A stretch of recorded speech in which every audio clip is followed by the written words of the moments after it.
કામરેજના પરબ ગામે રવિવારે થયેલી એક પરપ્રાંતીય યુવકની હત્યાનો ભેદ સુરત જિલ્લા એલસીબીએ ગણતરીના દિવસોમાં ઉકેલી નાખ્યો છે। તમને જાણીને નવાઈ લાગશે કે આ હત્યા કોઈ બીજા વ્યક્તિએ નહીં પરંતુ મૃતકની સાથે સવાર સાંજ બેસતા તેના જ ખાસ મિત્રએ કરી છે। રવિવારનો એ દિવસ જ્યારે કામરેજના પરબ ગામે સુરેશ નામના એક પરપ્રાંતીય યુવકની કરપીણ હત્યા કરાયેલી લાશ મળી આવી હતી। આ ઘટનાને પગલે સમગ્ર પંથકમાં ચકચાર મચી જવા પામી હતી। આ બનાવની ગંભીરતાને જોતા સુરત જિલ્લા એલસીબીની ટીમે તાત્કાલિક તપાસનો ધમધમાટ શરૂ કર્યો હતો। અલગ અલગ દિશામાં તપાસ કરતા પોલીસને ગણતરીના દિવસોમાં જ મોટી સફળતા હાથ લાગી છે। પોલીસ તપાસમાં જે હકીકત સામે આવી છે તે ખરેખર ચોંકાવનારી હતી। સુરેશની હત્યા કોઈ દુશ્મને નહીં પરંતુ તેની સાથે સવાર સાંજ ઉઠતા બેસતા તેના ખાસ મિત્ર અશોક કુમાર શિવબરન કેવટે જ કરી છે।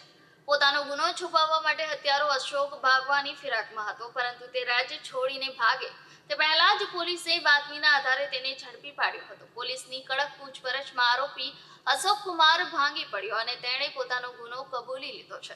પોલીસ તપાસમાં સામે આવ્યું છે કે બંને મિત્રો વચ્ચે કોઈ બાબતે સામાન્ય બોલાચાલી થઈ હતી। આ બોલાચાલીએ એટલું ઉગ્ર સ્વરૂપ ધારણ કર્યું કે આવેશમાં આવીને અશોકે સુરેશના માથામાં ભારે પથ્થર ઝીંકી દીધો જેના કારણે સુરેશનું મોત નીપજ્યું હતું। માત્ર એક સામાન્ય બોલાચાલીમાં પોતાના જ મિત્રનો જીવ લઈ લેતા આજે મિત્રતાનો સંબંધ લેજવાયો છે। હાલમાં સુરત એલસીબીએ આરોપી અશોક કુમારનો કબજો કામરેજ પોલીસને સોંપી દીધો છે। કામરેજ પોલીસે આરોપી વિરુદ્ધ હત્યાનો ગુનો નોંધી આગળની કાયદેસરની કાર્યવાહી હાથ ધરી છે। ગઈ તારીખ 8/3/2026 રોજ સવારે 8 વાગ્યાના સુમારે કામરેજ તાલુકાના પરબ ગામે ઓમ ઇન્ડસ્ટ્રીયલ પાર્કના એક ખુલ્લા ખેતરમાં એક અજાણ્યા ઈસમની લાશ મળી આવે।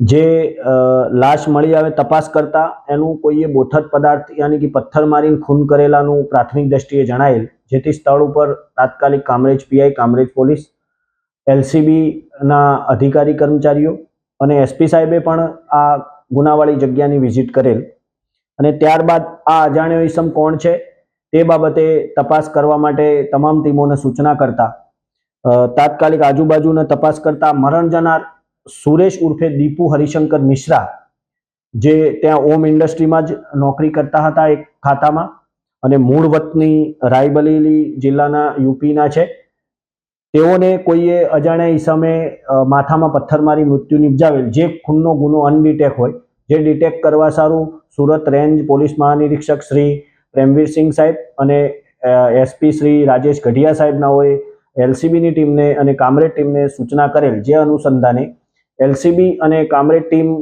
કામગીરીમાં હતા દરમિયાન એલસીબી ટીમની અલગ અલગ ટીમો બનાવીને તપાસ કરતા રહે દરમિયાન એલસીબીની ટીમને અંગત બાતમીદારો મારફતે હકીકત મળેલ કે આ મરણ જનાર સુરેશ ઉર્ફે દીપુ મિશ્રાને તેમના જ એક મિત્ર છે જે અશોક કુમાર શિવબરન કેવટે આ ખૂન કરેલ છે તેવી હકીકત મળતા તાત્કાલિક અલગ અલગ ટીમો બનાવી અને ગણતરીના કલાકોમાં અશોક કુમાર શિવબરન કેવટને પીપોદરા ખાતેથી ઝડપી પાડેલા અને ત્યારબાદ આરોપીની પૂછપરછ કરતા એવું માલુમ પડેલ કે આ બંને મરણ જનાર અને આરોપી બંને એ દિવસે રાત્રે આ જગ્યાએ જે જગ્યાએ લાશ મળી આવેલ હતી એ જગ્યાએ બેઠા હતા અને બંને વચ્ચે કોઈ બાબતે માથાકૂટ થતા બંને મિત્રો હતા અને કોઈ બાબતે માથાકૂટ થતા પેલા શિવબરને આને માટીનું ઢેફું મારતા અને ગુસ્સો આવી ગયેલો અને બાજુમાં પથ્થરો પડ્યો તો એને 2-3 વાર મારી અને મરણ તોલ માર મારેલો હોય, જેથી ત્યાં ઢળી પડેલો અને ખૂન નીકળેલું, જેથી આ ત્યાંથી નીકળી ગયેલો। એ દિવસે રાત્રે કોઈ ખેતરોમાં સૂઈ ગયેલો અને ત્યારબાદ એ ડાયમંડનગર થઈને પીપોદરા જતો રહેલો, ત્યાંથી પોલીસે એને પકડી પાડેલ છે। આ અશોક કુમાર શિવબરન કેવટ એ જ ઓમ ઇન્ડસ્ટ્રીમાં એની સાથે જ નોકરી કરતો હતો, એનો મિત્ર હતો અને મૂળ એ પણ રાયપુર જિલ્લો ફતેપુર યુપીનો વતની છે। આને ગણતરીના કલાકોમાં પોલીસે ઝડપી પાડેલ છે અને ખૂનનો અનડિટેક ગુનો ડિટેક્ટ કરેલ છે। આરોપીને અત્યારે કાયદેસરની કાર્યવાહી કામરેજ પોસ્ટે સુપરત કરેલ છે। સર, આરોપીનો કોઈ ગુનાહિત ઇતિહાસ? અત્યારે સર્ચ કરતા આરોપીનો કોઈ ગુનાહિત ઇતિહાસ મળી આવેલ નથી।